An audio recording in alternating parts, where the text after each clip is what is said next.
For any code that you're writing, whether it's automation code or it's some sort of script or it's a program, an application, anything, and this goes for any language, in my opinion, you should always have some sort of error handling. Without the error handling, you or whoever's using the program or the code isn't going to know what's happening. So let's take a look at some different types of error handling. And this is probably, I would say, the main way to do any type of error handling in Go.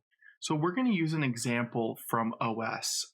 The OS package, what that's going to do is it does many things, but one of the things that it'll allow us to do is open up a file. So for example, let's do file, we'll initialize this variable and we'll do OS. And then here I have some IntelliSense here. So I'm going to be able to type in open and then we can see this open function.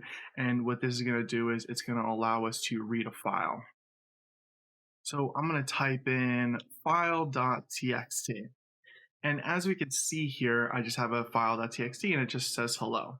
Now you're going to see this underscore here and it's going to say, okay, there's an error. So the reason why, if you look at this assignment mismatch, it says one variable, but OS open returns two values. So this is something that you may not see a whole bunch in, say, Python or PowerShell, for example, that this is specifically saying that this open function, it returns two values. So what we can do here is we can do comma ERR, and that's going to be for error.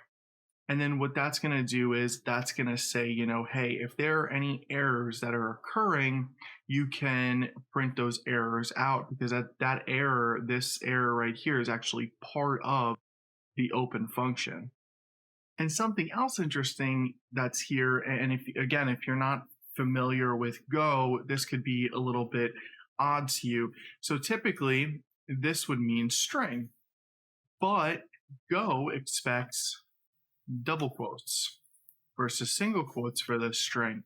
So now that's good, but however, we still have an error that's occurring because the two variables that we've defined are not being used. And the way that Go's garbage collection works is it doesn't want any unused data. It doesn't want any unused variable or any type of statement at all. So the compiler will fail because even though we've defined the variable and the variable is fine, it'll work, it still isn't being used. So for example, if we do cd into error and I do go run main.go, we're going to see a compiler is going to yell at us and it's going to say that these two variables are declared but not used. So with that, let's set up our error handler.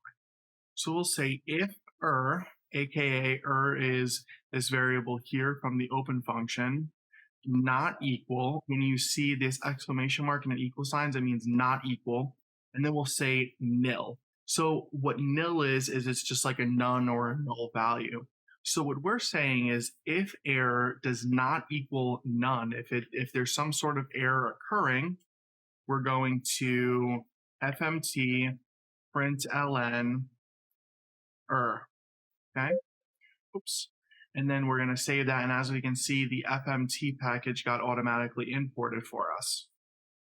But now we have one more variable that is not being used. So what we can do is we can say FMT println, and then we can say the file is comma, because we're putting in a new value here, file.